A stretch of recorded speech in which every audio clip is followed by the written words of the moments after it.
Okay, Chapter 14 Norbert and the Norwegian Ridgeback. Quirrell, however, must have been braver than they thought. In the weeks that followed, he did seem to be getting paler and thinner, but it didn't look like as though he had cracked yet.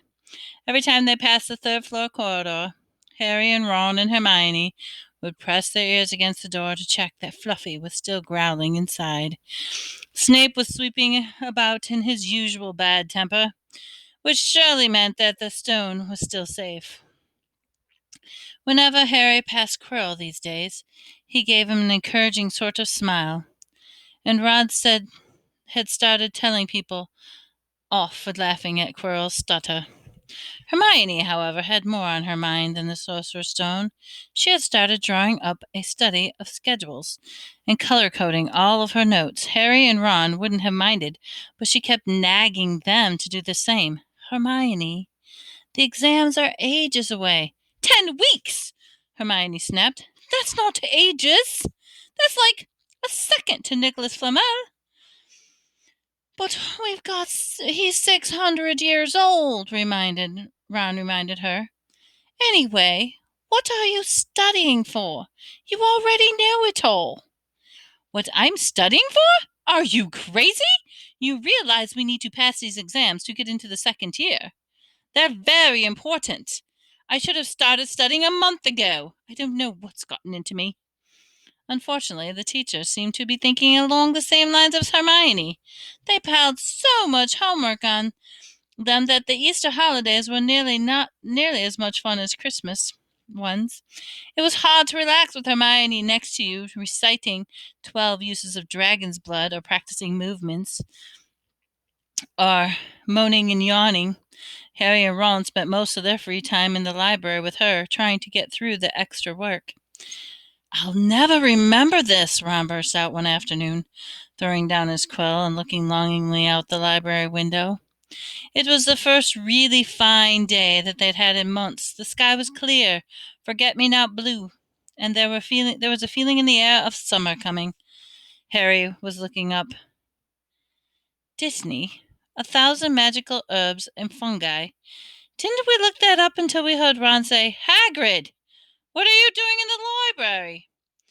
Hagrid shuffled into view, hiding something behind his back. He looked out of the place in the moleskin overcoat. Oh, just looking, he said, in a shifty voice that got their interest at once. What you up to?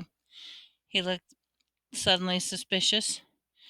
You're still not looking for Nicholas Flamel, are you? Oh, we found that out ages ago, Ron said impressively. And we know what the dog's guarding. It's the sorcerer's... Shh! Hagrid looked around quickly to see if anyone was listening. Don't you go shouting about it. What's the matter with you? There are a few things we wanted to ask you, as a matter of fact, said Harry. About what's that guarding the stone apart from Fluffy? Shh! Hagrid said again. Listen! Come and see me later. I promise you I'll tell you anything, mind you. But don't go rabbing about here. Students aren't supposed to know. They'll be thinking I told you. See you later, then, said Harry. Hagrid shuffled off. What was he hiding behind his back? Said Hermione thoughtfully. Do you think it had anything to do with the stone? I'm going to see what the section he was in, said Ron. Who's had enough of working? He came back a minute later with a pile of books, and he slammed them down on the table. Dragons, he whispered. Hagrid was looking up stuff about dragons. Look at these. Dragon species of Great Britain and Ireland. From Egg to Inferno. A Dragon Keeper's Guide.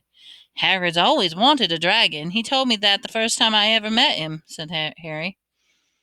But it's against our laws, said Ron. Dragon breeding is outlawed by the Warlocks in the Convention of 1709. Everyone knows that. It's hard to stop muggles from noticing us if we're keeping dragons in the back garden. Anyway, you can't tame dragons. It's dangerous. You should see the burns Charlie's got off wild ones in Romania. But there aren't wild dragons in Britain, said Harry. Of course there are, said Ron. Come on, Welsh Green, Hairbin and Blacks, Ministry of Magic has a job of pushing them up.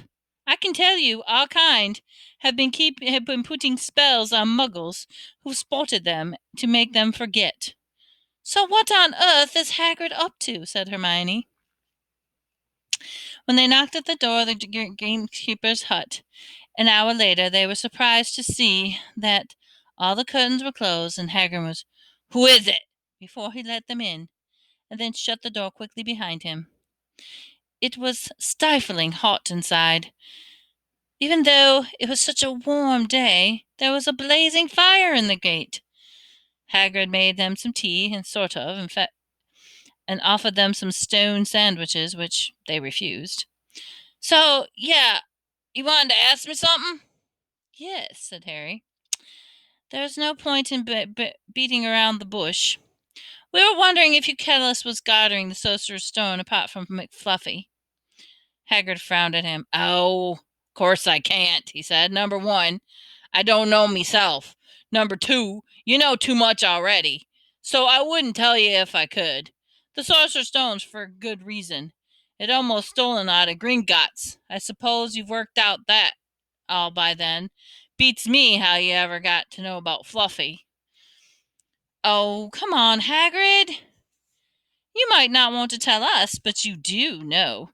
You know everything that goes on around here," said Hermione, in a warm, flattering voice. Hagrid's beard twitched, and you could tell she was smiling. "We only wondered who had done the guarding, really," Hermione went on. "We wondered who Dumbledore had trusted enough to help him apart from you." Hagrid's chest swelled up at the last words. Harry and Ron beamed at Hermione. "Well, I don't suppose it would hurt to tell you if that.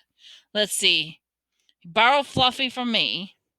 Then there's the teachers that did enchantments. Professor Sprout, Professor Flitwick, Professor McGonagall." He took them off in his fingers. "Professor Quirrell, and Dumbledore himself did something, of course. Hang on for a minute, I forgot somebody. Oh yeah, Professor Snape." "Snape?" "Yeah. You're not still on about that, are ya? Look, Snape helped protect the stone. He's not about to steal it." Harry knew Ron and Hermione were thinking the same as he was. If Snape had been protecting the stone, it must have been an easy way to find out the other teachers had guarded it. He probably knew everything except, it seemed, Quirrell's spell and how to get past Fluffy. "You're the only one who knows how to get past Fluffy, aren't you, Hagrid?" said Harry anxiously. "And you wouldn't tell anybody if you would, not even the teachers?" "Not a soul knows except me and Dumbledore," said Hagrid proudly. "Well, that's something," Harry muttered to the others.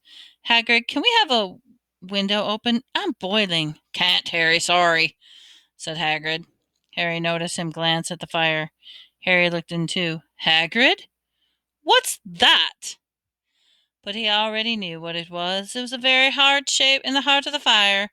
Underneath the kettle was a huge black egg.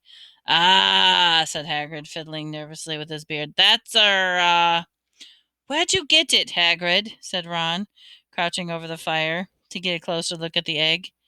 "It must have cost you a fortune." "I won it," said Hagrid. "Last night. I was down in the village having a few drinks and got in a game of cards with a stranger. Think he was quite glad to get rid of her, to be honest." "But what are you going to do with it when it's hatched?" said Hermione. "Well, I've been doing some reading," said Hagrid. He pulled out a large book from his pillow. "Got this out of the library. Dragon breeding for pleasure and profit. It's a bit out of date, of course, but it's all in here. Keep the egg in the fire, 'cause their mother's breath is on them, and it hatches. You feed it a bucket of brandy mixed with chicken blood every half hour, and see there to recognize different eggs. And I got a Norwegian Ridgeback. They're very rare, them."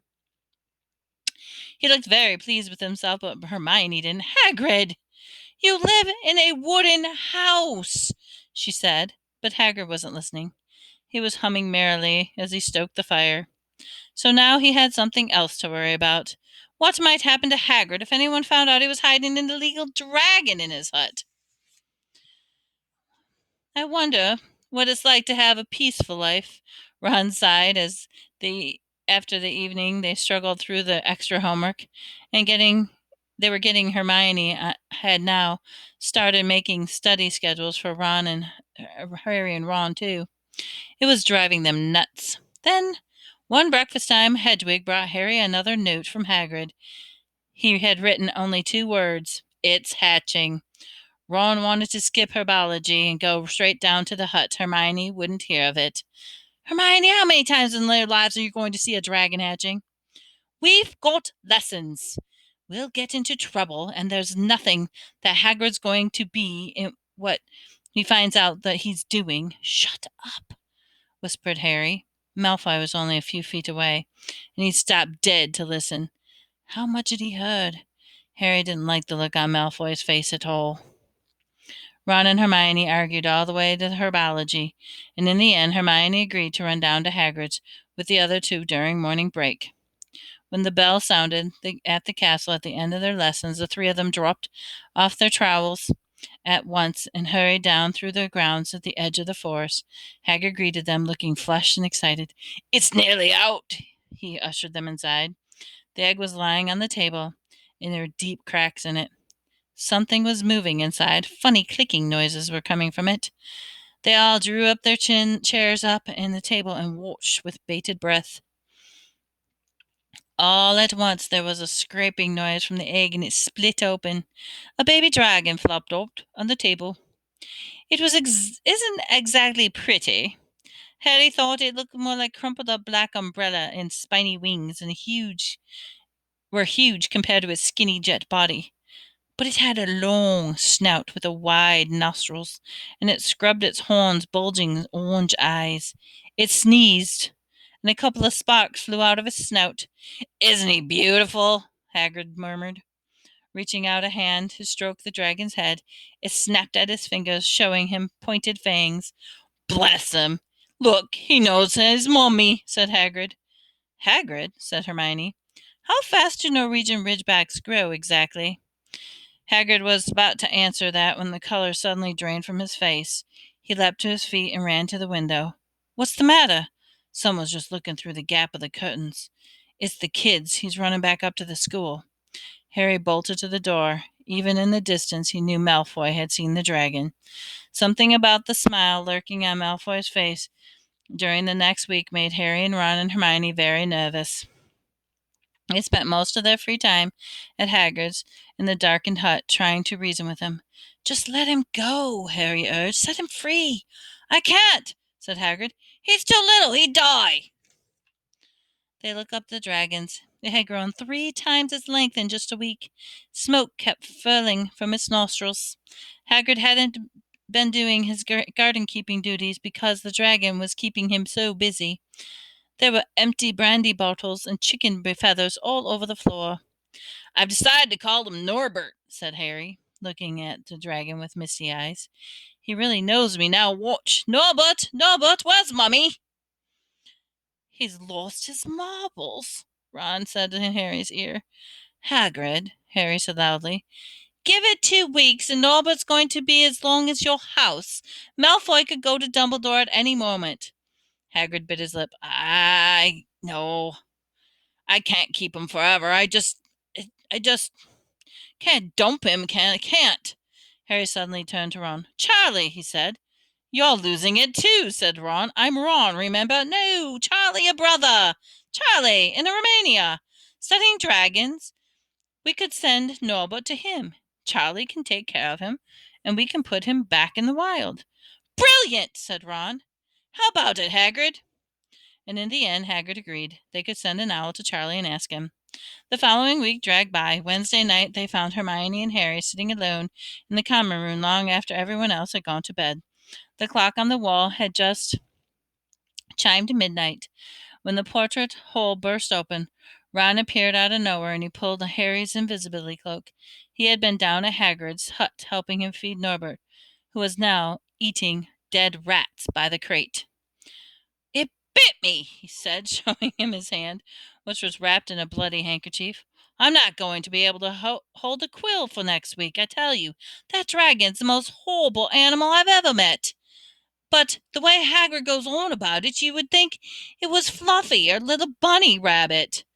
When it bit me, he told me off for frightening it. And when I left, he was singing it a lullaby.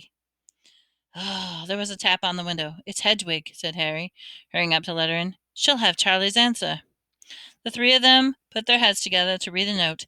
Dear Ron, how are you? Thanks for the letter. I'd be glad to take the Norwegian Ridgeback, but it won't be easy getting him here. I think the best thing will be to send him over with some friends of mine who are coming to visit me next week. Trouble is, they mustn't be seen carrying any legal dragon. Could you get the Ridgeback to the tallest tower at midnight on Saturday? They can meet you up there and take him away when it's still dark. Send me an answer soon as possible. Love, Charlie. They looked at one another. We've got the invisibility cloak, said Harry. It shouldn't be too difficult. I think that cloak's big enough to cover two of us and Norbert. It was the mark of how bad the last week had been that the other two agreed with him. Anything to get rid of Norbert and Malfoy. There was a hitch, though. By the next morning, Ron's bitten hand had swollen twice its usual size. He didn't know whether it was safe to go to Madame Pomfrey. Would she recognize a dragon bite? By the afternoon, though, he had no choice. The cut turned nasty shade of green, and it looked like if Norbert's fangs were poisonous. Harry and Hermione rushed to the hospital wing at the end of the day to see if Ron in a terrible state in bed.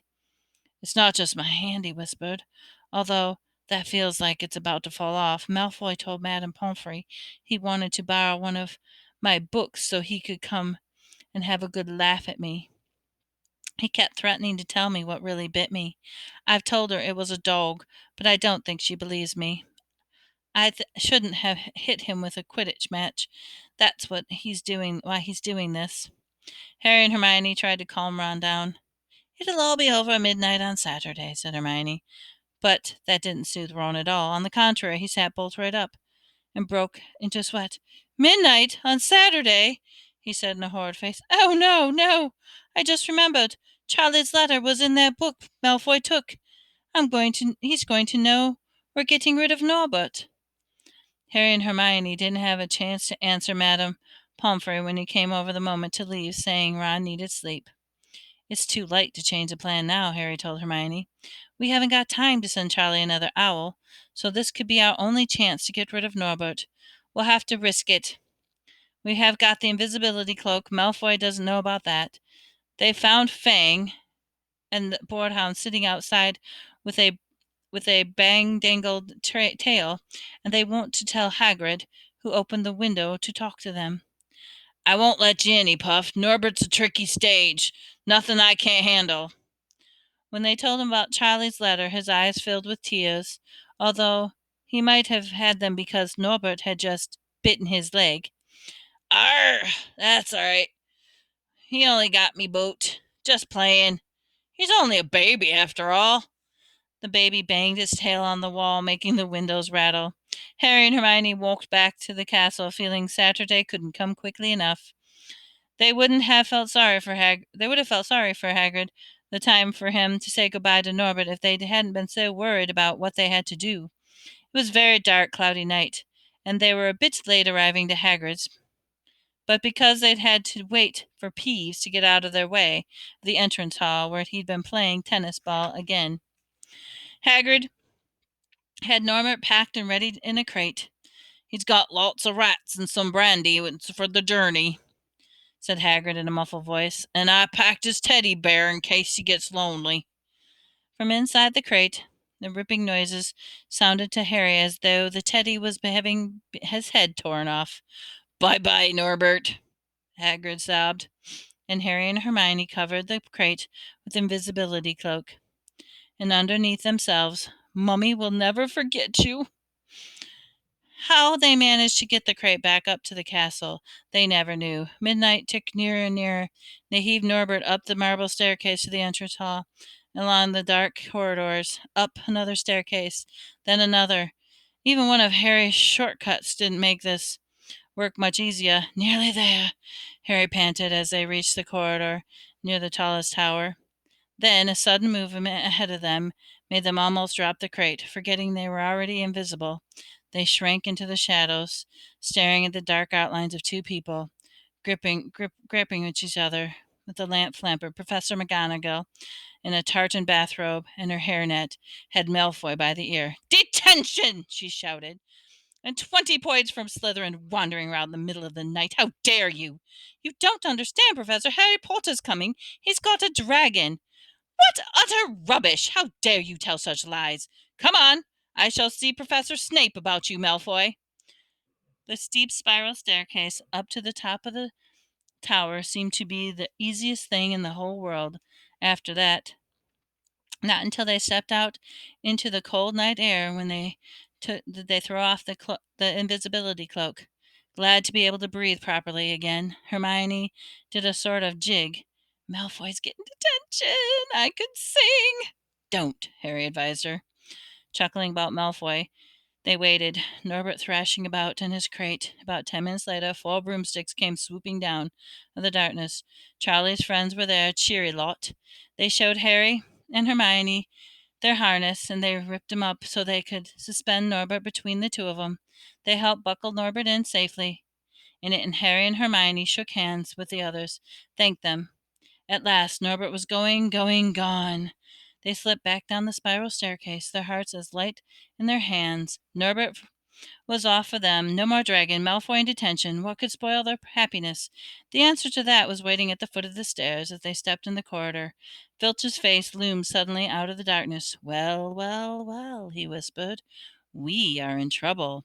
They'd left the invisibility cloak up on the tower.